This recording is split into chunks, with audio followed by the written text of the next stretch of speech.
ልጅ አይደለም ሲጀመር አሁን የ13 ዓመት ልጅ አሁን ምንድነው የምትባለው? እኔ በ13 ዓመቴ ነው ያገባሁት። ምረው ራሳቸውን አሳድገው ራሳቸውን ጠይቀው የሆነ ነገር ያደረጉ ሰዎች አላየንም። በ14 ዓመቴ ነው ስደት የመጣሁት። አድገው ተዳሩ። ከዛ ምን ተፈጠረ? ቤተሰቦቻችን በጣም የሚገርመኝ ነገር ለምን ከህይወታቸው እንደማይማሩ ነው። በጣም ውስጤን እየጎዳኝ የመጣ ነገር ነበረ። አንዳንድ ጊዜ የምናውቀውን ነገር ራሱ ማብራራት አንችልም።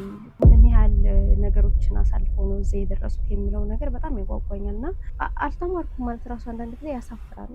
የሚስትነትን ኃላፊነት ለመውሰድ የራሷን የምትፈልገውን እና የማትፈልገውን ለይታ ታውቃለች። ሰላም ሰላም የዩቲዩብ ተከታታዮቼ እንደምን ናችሁ? እኔ በጣም ደህና ነኝ። ሳምንታችሁ እንዴት አለፈ? ጥሩ ሳምንት እናሳልፋችሁ ተስፋ አደርጋለሁ።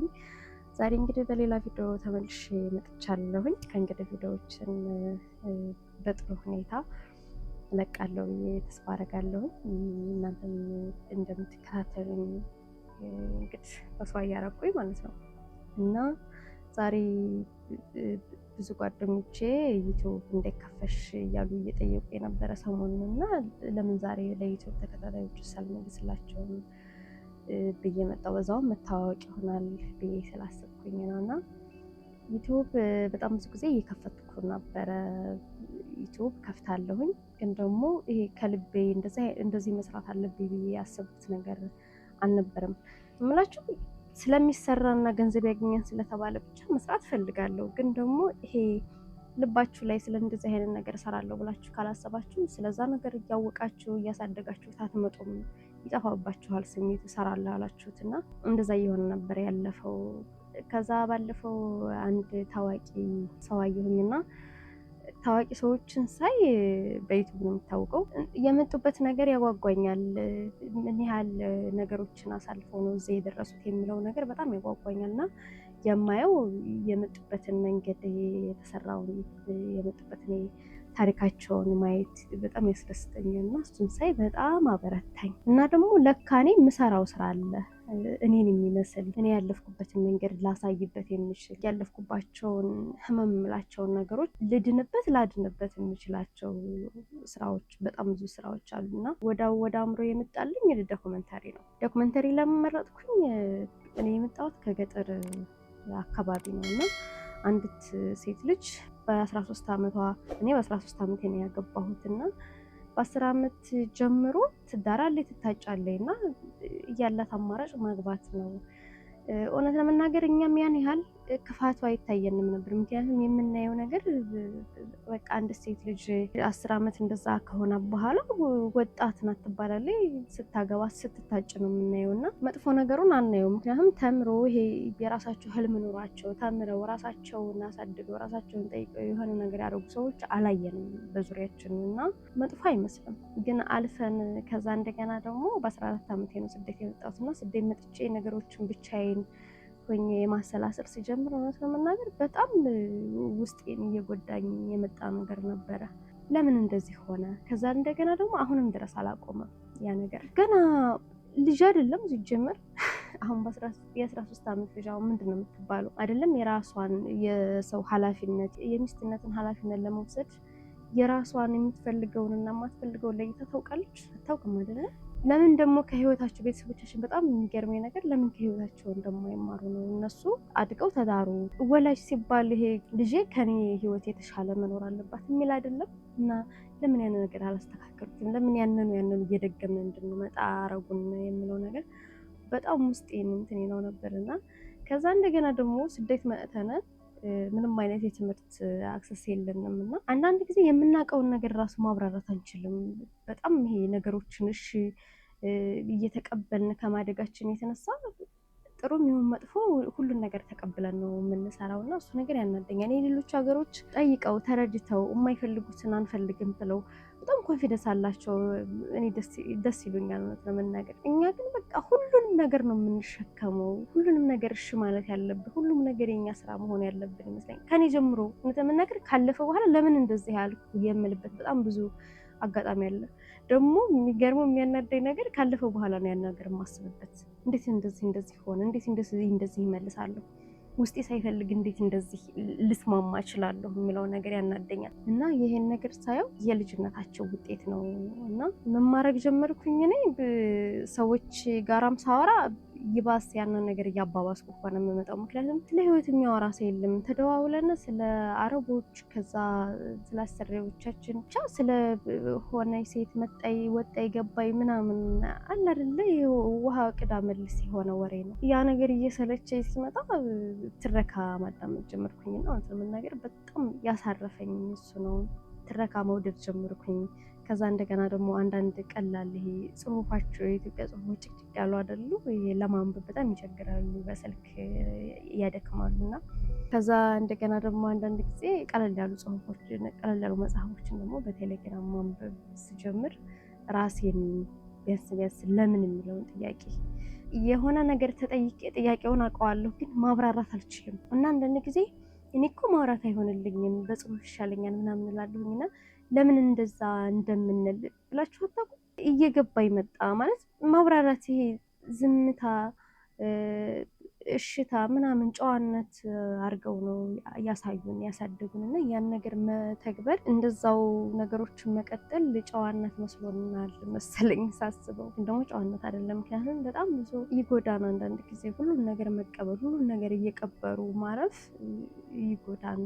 እንደዚህ እኮ ራሱ ተሰምቶኛም ብሎ ማብራራት እረፍት ይሰጣል።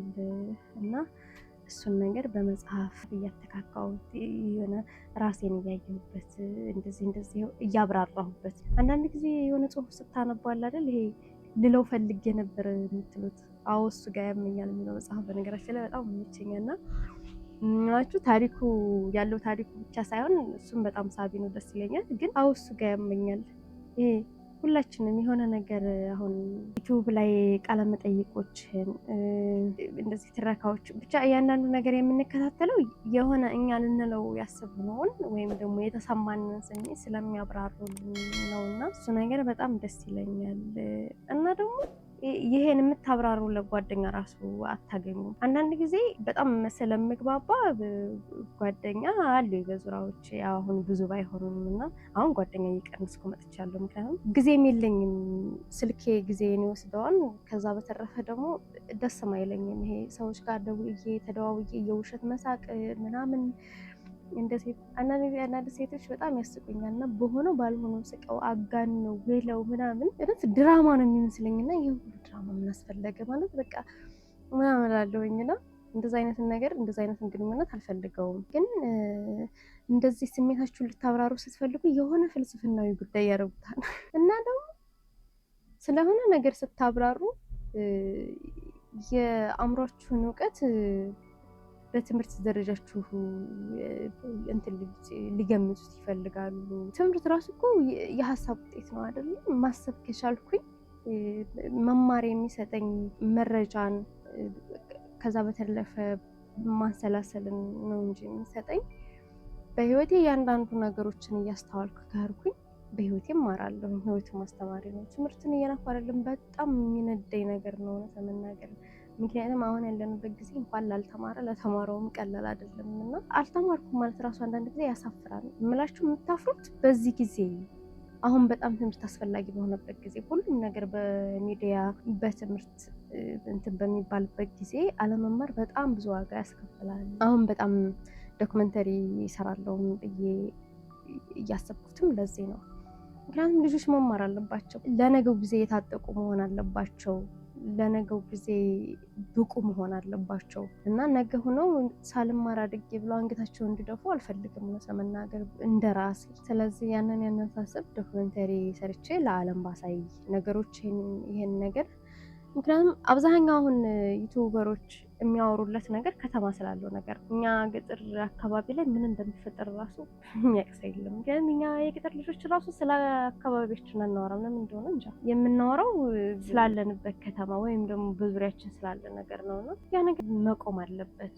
አንዲት ልጅ አድጋ ራሷን አውቃ ተምራ ለነገዋ ብቁ መሆን አለባት። ምክንያቱም ለእሷ የተለየ ዓለም የላትም። የምትኖረው ከዚሁ ዓለም ነው። እና ለዚህ ዓለም ብቁ ካልሆነች የምትወቅሰው እኛኑ ነው። እና እንደዚህ የእኔን አስቤ ነው ዶክመንተሪ መስራት ያሰብኩት። ከዛ ዶክመንተሪ ስሰራ ደግሞ ለምን አገሩን ስለ አንድ አገር ወይም ስለ አንድ ባህል ዶክመንተሪ ስሰራ ከግለሰብ አልፌ ስለ አንድ ከተማ ዶክመንተሪ ስሰራ ያን ከተማ ያን አካባቢ ስትሪም አድርጌ ባሳይ ኑሯቸውን፣ አናኗራቸውን፣ ባህላቸውን አሳይቼ ከዛ እንደገና ደግሞ ስሜታቸውን በዶክመንተሪ ማስተላለፍ ይቻላል የሚለው ሀሳብ በጣም በቃ ብርታት ሆነኝ። የሆነ ይታየኛል ሲሳካ ስሰራው በጣም ብዙ ነገሮችን ነው።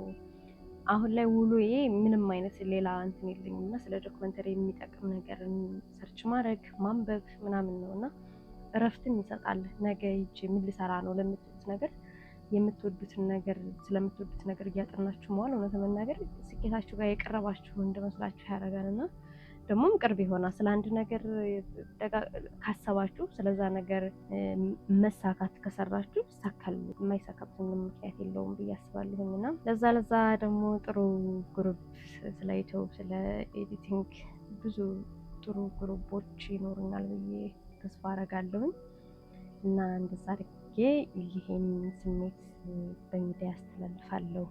ራሴንም አድንበታለሁ፣ ሌሎችም ይድኑበታል ብዬ አስቤ ይሄን ነገር አቀድኩኝ እና ስሙንም ዛፋሪ ያልኩት በጣም ወደው ነው።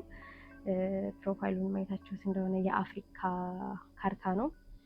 እንደዛ ያደረኩት አብዛኛውን ጊዜ አብዛኛውን ስትሪም እና ዶክመንተሪ በጣም እሰራበታለሁ ያሰብኩት አፍሪካ ነው። ምክንያቱም አፍሪካ በጣም ብዙ የሚነገር ነገር አለው። በጣም ብዙ ስሜቶች፣ በጣም ብዙ ባህሎች፣ በጣም ብዙ ጥሩም ደግም የሆኑ ባህሎች አሉና ግን መጥፎ ደግሞ ያይላል ይመስለኛል እና አንዳንድ አገሮችና አንዳንድ ከተሞች ላይ ባህላቸው በጣም ይጎዳሉ። ከዛ ስሜት ደግሞ አሁን ያለንበት ዘመን እንደዛ አይደለም መቀየር አለበት የሚለው ነገር ጥሩ ይመስለኛል እና እንደዛ ነው። በሌላ ቪዲዮ እንገናኛለን እንግዲህ በቀጣይ። እስከዛ ድረስ ግን ደህና ቆዩልኝ።